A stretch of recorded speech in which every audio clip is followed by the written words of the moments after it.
दोस्तों, target with PS Parihar channel में आपका स्वागत है। सुबह की इस वीडियो में ऐसी सूचनाएं होती हैं जो विभिन्न समाचार पत्रों पर छाई हुई होती हैं और विद्यार्थियों के लिए आवश्यक होती हैं। तो आइए शुरू करते हैं और देख लेते हैं कि आज के समाचार पत्रों में विद्यार्थी जीवन से संबंधित कौन कौन सी सूचनाएं हैं। तो वीडियो को जल्दी से लाइक कर दें, शेयर कर दें। जिन छात्रों ने चैनल को अभी भी सब्सक्राइब न किया हो तो जल्दी से सब्सक्राइब कर लें ताकि आप लोगों को इसी प्रकार की ऑथेंटिक अपडेट से सबसे पहले मिलती रहे। आगे बढ़ने से पहले एक सूचना उन विद्यार्थियों के लिए जो विद्यार्थी सुपर टेट की तैयारी कर रहे हैं। वे सभी अभ्यर्थी चक्षु प्रकाशन की इस बेस्ट बुक को ले सकते हैं, जिसे आप लोग यहाँ पर देख सकते हैं।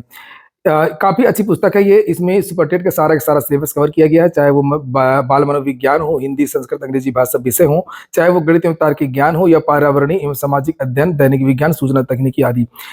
सुपर टेट में जिस प्रकार के प्रश्न पूछे जाते हैं, जो स्तर होता है उसका, उस हिसाब से इसमें 5000 से ज्यादा बहुविकल्पी प्रश्न आपको मिल जाएंगे। साथ में इनकी पूरी विस्तृत व्याख्या भी आपको इसी पुस्तक में मिल जाएगी।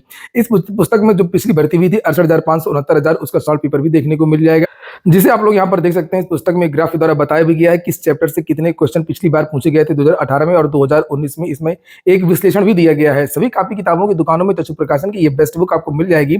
और अगर आप लोग ऑनलाइन मंगवाना चाहते हैं तो उसकी लिंक मैंने डिस्क्रिप्शन बॉक्स और कमेंट बॉक्स दोनों जगह उपलब्ध करा दी है। चक्षु प्रकाशन की सुपर टीईटी की और भी पुस्तकें आती हैं, जैसे आप लोग अभी स्टडी गाइड देख रहे थे, इसी तरीके से इसका एक प्रैक्टिस सेट आता है। प्रैक्टिस सेट में भी आप लोगों को 3000 से ज्यादा बहुविकल्पी प्रश्न देखने को मिल जाएंगे। 20 प्रैक्टिस सेट मिल जाएंगे, 200 पेपर इसमें भी है। इसकी भी लिंक मैंने डिस्क्रिप्शन बॉक्स और कमेंट बॉक्स में उपलब्ध करा दी है।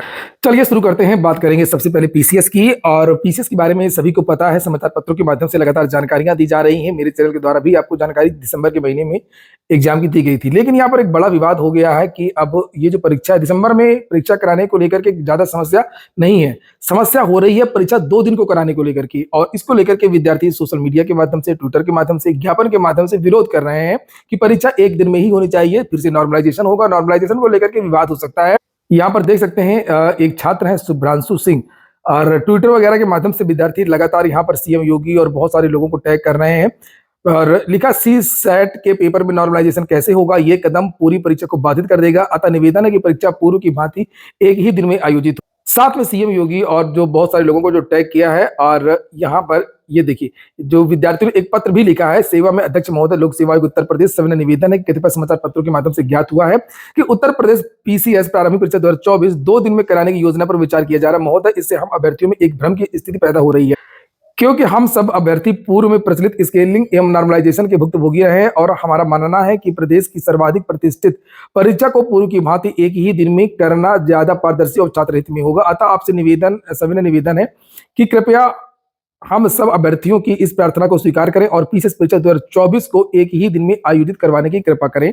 और जब नियमावली जारी हुई थी तब भी लोक सेवा आयोग की जो पीसीएस की परीक्षा उसको छूट दी गई थी विद्यार्थियों को। ये तर्क है। एक और ट्विटर हैंडल है, यूपी पीएससी के लुटेरे हैं सब दिल्ली में, और पीसीएस और यूपीएससी आदि की भर्तियों की बात इस हैंडल के द्वारा उठाई जाती है अक्सर। और यहाँ पर देखिए लिखा कि यूपीएससी वाले एस्पायरेंट ध्यान दें, आप लोग आगे आकर के आवाज उठाना चाहिए, नहीं तो बहुत बड़ी धांधली हो सकती है। पंकज पांडे हैं, इन्होंने जो है राज्यपाल महोदया को भी पत्र लिखा, लोक सेवा आयोग में भी ज्ञापन दिया है और मुख्यमंत्री जी को भी पत्र लिखा है। और यहाँ पर ट्विटर में भी इन्होंने लिखा हुआ है कि मानकीकरण की समस्या को लेकर के छात्रों के बीच विरोध तेज हो गया है। ये वो पत्र है जो राज्यपाल को भेजा गया है, जिसे आप लोग यहाँ पर देख सकते हैं जिलाधिकारी के माध्यम से। और इसमें भी वही बातें बताई गई हैं। मानकीकरण को लेकर के प्रमुख मुद्दा ये बिंदु रखा गया है। और नीचे यहाँ पर लिखा गया है कि उत्तर प्रदेश लोक सेवा के विज्ञापन संख्या में मानकीकरण के निर्धारण के संबंध में किसी प्रावधान, प्रक्रिया या सूत्र का उल्लेख नहीं किया गया है। नॉर्मलाइजेशन की समस्या पूर्व में भी विभिन्न परीक्षा परिणाम में बाधा उत्पन्न की है और यह उत्तर प्रदेश लोक सेवा आयोग सहित अन्य आयोग बोर्ड में विधि विवाद का विषय रहा है। तो छात्र इसका विरोध कर रहे हैं। इसके बारे में लोक सेवा आयोग को सोचना चाहिए और परीक्षा एक ही दिन में करवाए। कोई बहुत ज्यादा विद्यार्थियों ने आवेदन नहीं किया है।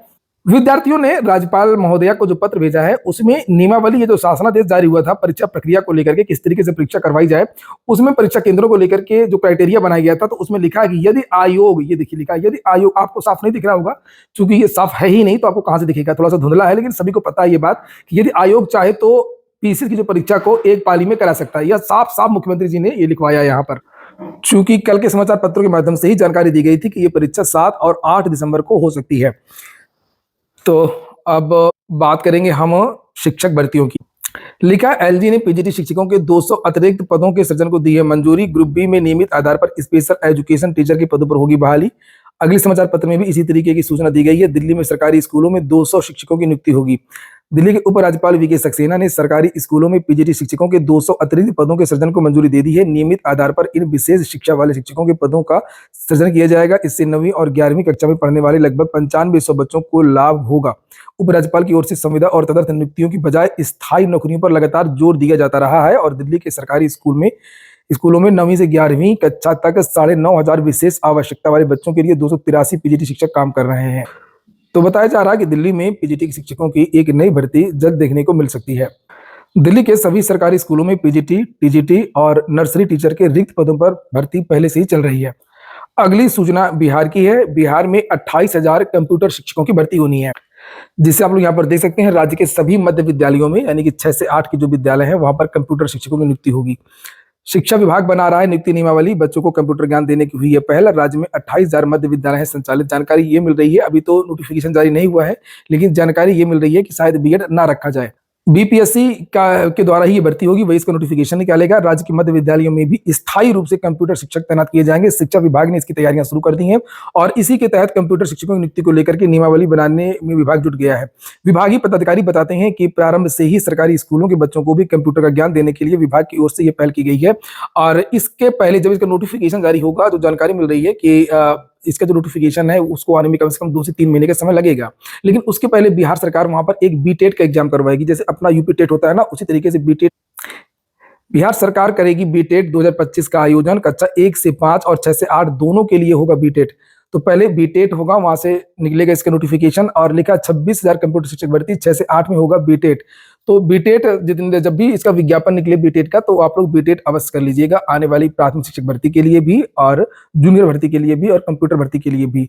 और बीटेट के बाद ही आपका टीआरई का विज्ञापन आएगा। टीआरई के बारे में जानकारी मिल रही है, बहुत सारे विद्यार्थी ये पूछ रहे हैं टीआरई में लगातार देरी हो रही है, जबकि नोटिफिकेशन में जब इनका परीक्षा कैलेंडर जारी हुआ था उसमें तो एग्जाम डेट भी घोषित की गई थी 24 अगस्त। लेकिन इसमें देरी इसलिए हो रही है कि आपका टीआरई 3 का जो परिणाम है उसमें देरी हो रही है। टीआरई 3 का जो परिणाम है वो जानकारी मिल रही है कि 15 नवंबर के पहले जारी हो जाएगा। अभी रोस्टर होगा, रोस्टर क्लियर हो जाएगा, उसके बाद में आपका जो परिणाम वो जारी होगा। टीआरई 3 का जब परिणाम जारी हो जाएगा तो इसके पहले भी जो बीपीएससी के जो अधिकारी हैं और जो मीडिया है उसके माध्यम से ये जानकारी दी गई थी कि जब तक टीआरई 3 का परिणाम जारी नहीं हो जाएगा तब तक आपका टीआरई 4 का जो विज्ञापन वो जारी नहीं होगा।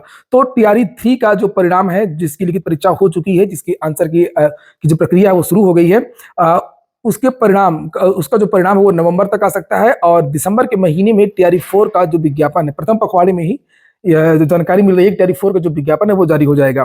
अगली जो सूचना है वो इलाहाबाद हाई कोर्ट की वैकेंसी की है। आज के पेपर में भी इसके बारे में जानकारी दी गई है और हालांकि ज्यादातर विद्यार्थियों को पता है, जिनको नहीं पता है जो सो रहे हैं वो देख लें कि इसकी लास्ट डेट 24 अक्टूबर ही है। ये देखिए समय बहुत कम दिया गया है, 4 अक्टूबर को इसका जो नोटिफिकेशन है वो जारी हुआ था। इसमें लगभग 1000 पद ग्रुप सी के हैं, 1600 पद ग्रुप डी के हैं, 600 के आसपास पद स्टेनोग्राफर के हैं और इसके बारे में अलग से वीडियो बना भी चुका हूं। तो 3306 पदों पर यह वैकेंसी है। 18 से 40 वर्ष के जो युवा आवेदन कर सकते हैं। इस नोटिफिकेशन की खासियत यही है कि इसमें सारे विद्यार्थियों को पेपर देने को मिलेगा, यानी कि इसमें पेट की निवारता नहीं। जैसे यूपी SSS की भर्ती में बहुत सारे विद्यार्थी इसलिए बाहर हो जाते हैं कि उनका पेट का गुणांक ज्यादा नहीं होता है, पेट की कटाव से बाहर हो जाते हैं, लेकिन यहाँ पर सभी विद्यार्थियों को मौका मिल रहा है। हालांकि धांधली की चर्चा, भ्रष्टाचार की चर्चाएं इस भर्ती में ज्यादा होती हैं, जो कि इसकी कटाव बहुत ज्यादा जाती है और सभी को पता है। लेकिन हो सकता है, उम्मीद है कि इस बार ना हो और ज्यादा से ज्यादा विद्यार्थी जो है इसके लिए समय से पहले ही आवेदन कर लें। आवेदन करने की वेबसाइट है यहाँ पर इलाहाबाद-हाईकोर्ट.in। आप एनटीए की वेबसाइट पर भी जाकर के आवेदन कर सकते हैं। और हालांकि इस बार बहुत सारे बदलाव किए गए हैं। मैं करप्शन की बात इसलिए कर रहा हूँ कि इस बार कम हो पाएगा कि डॉक्यूमेंट पहले ही मांग लिया गया है इस बार, चाहे वो टाइपिंग का डॉक्यूमेंट हो, चाहे वो स्टेनोग्राफी का डॉक्यूमेंट हो, और फोटो वगैरह भी मिक्सिंग वगैरह इस बार नहीं हो पाएगी। तो यहाँ से तो कर रहे हैं, बस अंदर से धांधली ना करें तब ज्यादा बेहतर हो। पता लगा कि बाहर से दिखाने के लिए तो सब कुछ कर दिया है कि हमने एआई के प्रयोग किया है, लाइव फोटो मांगेंगे, ये डॉक्यूमेंट वो डॉक्यूमेंट, पता लगा कि अंदर से भर लिया गया। तो ये चीजें नहीं होनी चाहिए। तो ठीक है दोस्तों, ये हो गया आज का वीडियो आपको अच्छा लगा हो, आपके काम का हो तो लाइक अवश्य कर दें। जिन छात्रों ने चैनल को सब्सक्राइब ना किया हो सब्सक्राइब कर लें। पूरा वीडियो सुनने के लिए बहुत बहुत धन्यवाद। और पीसीएस और आरओ एआरओ को लेकर के आपकी क्या राय है ये कमेंट बॉक्स में अवश्य बताएं।